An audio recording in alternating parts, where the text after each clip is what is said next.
Hello, it's January 10th, 2024. I just finished Thunderball, James Bond from Ian Fleming, and I've read one, two, three, four, five, six, seven, eight,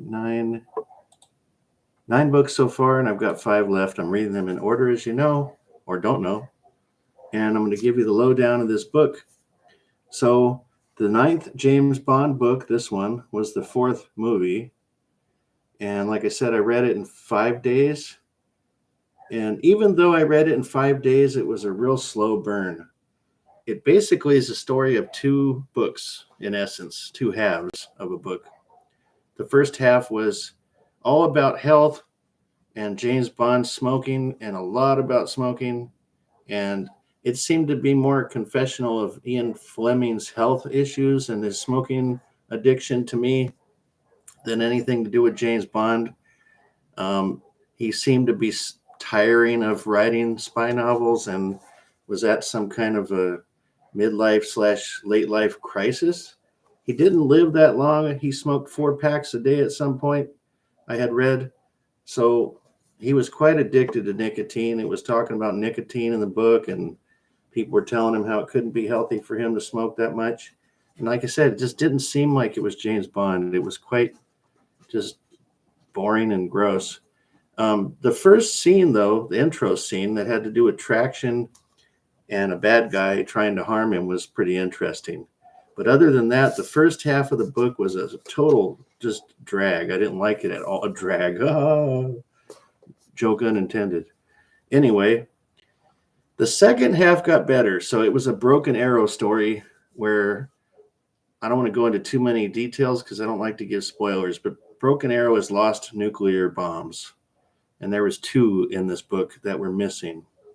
So then you get the threat from the bad guy and the scramble to try to figure out where the bad guy is and what he's going to do with the bombs. And it was quite team oriented rather than James Bond solo like the movies are usually, where they send him out and he does stuff. A lot of conversations and theories. At one point, it even said something about a treasure hunt. So it's trying to give you a treasure hunt kind of vibe, but it came across as more board meeting, kind of boring. If that's even possible, looking for lost nukes being boring, it kind of was. Um, so let's see, where else am I going to go with this? It had a real tight involvement of military. So even again, it wasn't so much like James Bond doing stuff. It was like the military and James Bond really highly entwined and doing things together. And it kind of took the James Bond fun out of it, if there is such a thing, right? Of him being the spy, trying to figure out stuff on his own and doing things on his own. And then it took a weird turn at the end where the wrap up was kind of like, that's it. Um, and I don't remember how close this was a movie. Like I said, I watched the movies a long time ago, and I've purposely not been refreshing my memory about the movies. But at the end of this, I got 5 books left. I'm going to look at my past Netflix ratings and see how they match up. Now, the problem with that, though, is the book stories on many of these have nothing to do with the movies at all, and some are pretty close.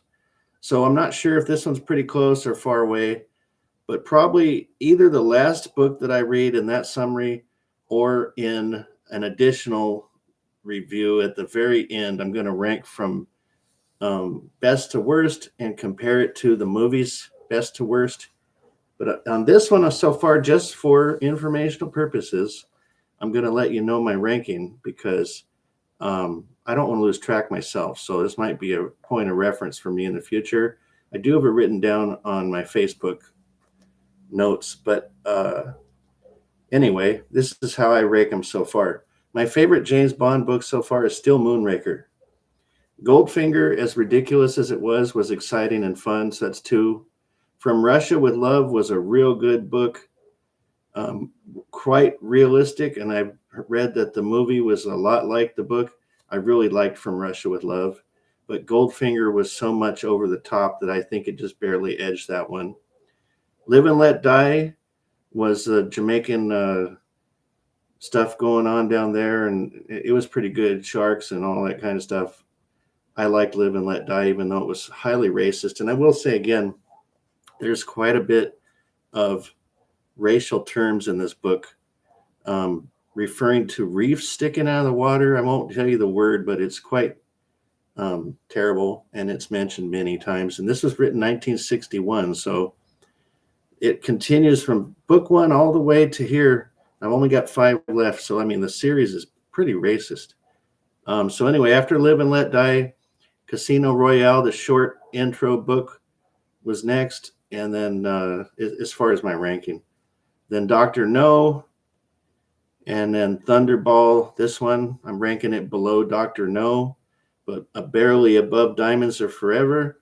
Diamonds Are Forever may have been a better book, but it was just organized mob crime, and I didn't really like that topic, so it's arguable whether that one's better than this, but I think it is. And then the last one was For Your Eyes Only, the short story collection, because For Your Eyes Only was a great story, and the other ones are just kind of okay. And he's better at novel writing than short story writing so far, from what I can tell. There is one more, I think, of the last 5 books is a short story collection. So we'll see if that holds true.